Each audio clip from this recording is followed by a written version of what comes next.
Ada masih di Breaking News TV One, masih juga bersama kami Bang Nahra, Bang Ali. Ini kalau kita lihat tadi yang sudah disampaikan oleh ahli dari KPU, ada yang ingin dikomentari? Ya, ini 01 dalam permohonan itu sangat keras soal Sirekap. Di situ ada 9 poin di mana itu khusus untuk narasi tentang Sirekap. Saya bacakan supaya tidak salah, yang paling penting aja, nggak 99. Ini dari petitumnya? Ya, bukan dari permohonannya. Nanti ujungnya ke petitum. Misalkan ini poin yang D. Jadi 4 hari sebelum pemilu, tanggal 10-nya, kami menemukan kenyataan bahwa mobile apps yang diserahkan kepada petugas-petugas kami di TPS, itu ternyata berubah toolsnya. Jadi ada button, ada tombol yang tak ditambahin saat itu juga, di mana tombol itu adalah menjadi semacam, kalau dalam bahasa sini itu namanya bypass login. Tiba-tiba ada tombol itu yang siapa saja yang punya punya password selain dari petugas resmi yang di TPS itu bisa masuk ke sana. Yang pertama, jadi memang berbahaya dan dia bisa mengubah value, nilai angka-angka bisa dilakukan itu. Maka ini masuk ke nomor 3 dalam permohonan itu, terduga kecurangan yang dilakukan oleh termohon. Nomor yang E, ya. Ternyata aplikasi Sirekap itu ternyata sangat buruk karena menggunakan open source. Artinya ini nggak tertutup, orang lain yang punya keahlian bisa masuk ke situ. Yang F, sebagian besar dokumen C hasil yang didapatkan di portal www.kpu.go.id tidak dapat dipertanggungjawabkan keasliannya. Kami menemukan ada yang palsu waktu itu ya. Maka ini masuk di permohonan. Nah, ini yang paling penting nih.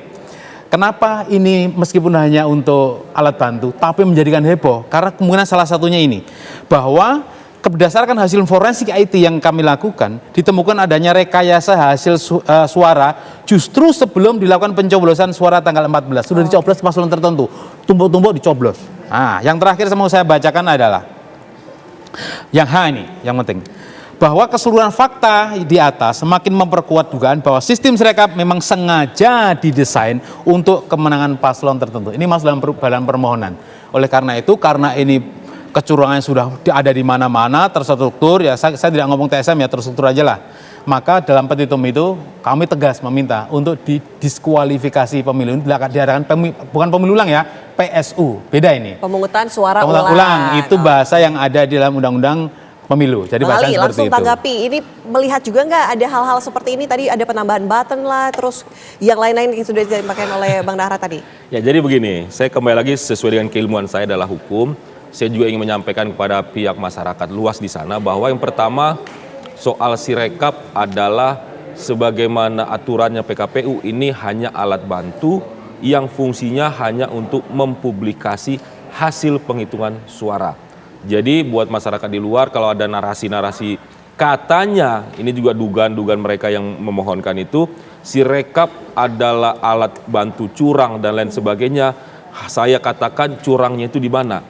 Kenapa? Karena Sirekap itu tugasnya mempublikasi hasil dari penghitungan suara. Yang kedua, hasil penghitungan suara sebagaimana yang kita kesepakati secara undang-undang juga, peraturannya juga, yang diakui adalah penghitungan hasil suara berjenjang.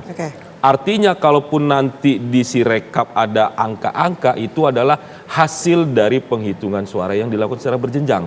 Nah, itu yang kedua. Yang ketiga, soal tadi ada petitumnya Bang Nahra minta PSU. Melakukan PSU itu, saya selalu tadi udah katakan dari awal, kalau memang ada indikasi, kan paslon itu semua ada saksi, Mbak. Kalau memang dirasa 01 pada saat penghitungan di tingkatan itu merasa ada hal-hal yang janggal, harusnya komplain di situ, protes di situ, minta di situ. Nah pertanyaannya kalau mereka pada saat penghitungan di tingkat katakan TPS, kecamatan dan lain sebagainya punya saksi dan di situ mereka tidak menemukan apa-apa, tidak protes apa-apa, kan menjadi tidak logik, aneh. Kok sekarang tiba-tiba itu kan berjenjang, itu kan semua orang kan bisa memantau loh Mbak. Selain saksi, orang kayak orang-orang netral itu ada pemantau pemilu itu bisa mantau. Nah artinya apa yang dimohonkan Mas Mustafa dalam permohonan teman-teman itu menurut saya nggak bakal dikabulin lah sama hakim karena apa itu udah ada jenjangnya gitu loh.